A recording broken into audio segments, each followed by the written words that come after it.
So this section here, the marital status section, I am going to make this video for the students who are married. Okay, so you click here for married. If you're single, just put single here. There's no required document. If you're married, however, as you can see, there's a little blue box here. Okay, so when you see a blue box, there's a required document.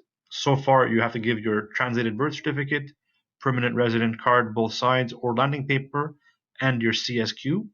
If you're married and you check this off, you must also send your translated marriage certificate along with your declaration of spouse form. Okay, that form is form 1152, which we will have another video for. So if you're single, just put single. If you're married, check this off. You have to send your translated marriage certificate as well as your declaration of spouse, which is form 1152. And here you're going to put your marriage date. Okay, I'm just making that up. So moving along now, for those of you who are married, marital status section A, here you'll put the name of your spouse. So maybe let's just put that there, date of birth of your spouse. Obviously, I'm not married to Angelina Jolie, but just for the example. Section 2, you can leave it empty. If you're married, again, and you have children, or whether you're married or not, and you have children, section C1, you'll check that off. And you'll put the date of your the date that your first child was born. Okay, so again, I'm just putting some information here for the date. So if you have a child, you check this off, C1, the blue box 15 here, you have to have the translated birth certificate of your children, as long as another form, which is form 1005, which again, there is a separate video for. If you're 20 weeks pregnant and you want to declare it, at least 20 weeks pregnant, you could check this off. And 17 is basically another form that has to be filled out by your doctor. Okay, again, you can either come by the office. If you have questions about that, we'll help you out, no problem. Section D, please avoid Section D.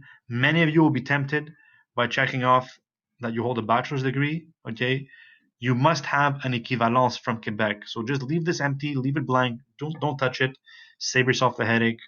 Students will check this off, send the forms, and then have a lot of problems because they do not have an équivalence. So please, Section D for danger. Okay, leave it empty, please. If you have any questions, you can always ask us. 99% of the students should leave it empty, and you should too. Section 4.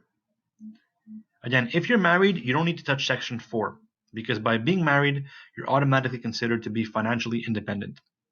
So if you're married, you can jump along right all the way to page 7. Okay. If you're single, however, and you're following this video, okay, on page 6, if you're single only, section F, please check off my parents do not reside in Canada. If you're single, this will prove that you are financially independent. My parents do not reside in Canada, and you must fill out another form, okay, to show that your parents do not reside in Canada. The form is 1095, and this form must include your parents' address in your country, and it must be stamped by a commissioner of oaths at Service Québec. Really important. Only if you're single. If you're married, there's no need to fill this out. So for single and married, as we continue, page 7, section 5, very important. If you received any money from social assistance or welfare, you have to check yes here. Most of our students, they check off no, but there are, of course, some students that have been receiving money. Section 6 is an extremely important section. This is for your income. So for the first section, the most important thing here is to keep it consistent. Whatever income that you had declared to the Quebec government or to the Canadian government in 2015, you must put the same amount of information here, the same exact amount. So for most of our students, they're quite low income. So let's put $5,000. Okay. Income related to an election, again, for most of our students who are newcomers, everything else is zero. Okay, except for benefits from Emploi Québec and Ministère de l'Immigration et de la Diversité et de l'Inclusion for the program d'aide financière pour l'intégration linguistique des immigrants, OTPAFILI. This is for your MIC classes, your francisation classes. Put whatever money you made here. Again, all this is related to January 1st, December 31st, 2015. So make sure you read it carefully. It's always going to be different. If this is for 2015, 2016 school year, then they care about your income from January 1st to December 31st, 2015. So we're almost done, so bear with me. Here you put your amount of money from the francisation classes. If you've taken all the classes in 2015, it's about $4,000 or so. And then the rest, again, you just put zero, okay, because it does not apply to you if you're a newcomer. So far, your total income declared to Quebec, remember, it's employment income only, not the money in your bank account. They don't care about that. And here it's French classes. You put the amount here, $4,000. Everywhere else is most likely zero. Now the last page for section 6, leave that empty. It's not important. Section 7, you'll put no. And finally, the last page, okay, you're going to put the date of today, whatever date that is. Okay, whatever date it is. Today's date here. And you will then print this out. Really important. You're going to print out the forms. Okay, I won't do that right now, but you're going to print them out with your name on it. You're going to sign the last page.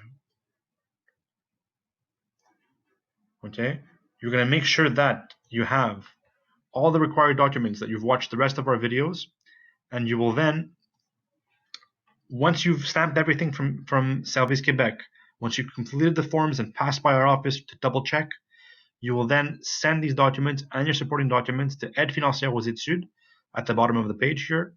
The address is 1035 Rue de la Chevretière, Québec, and that's the postal code.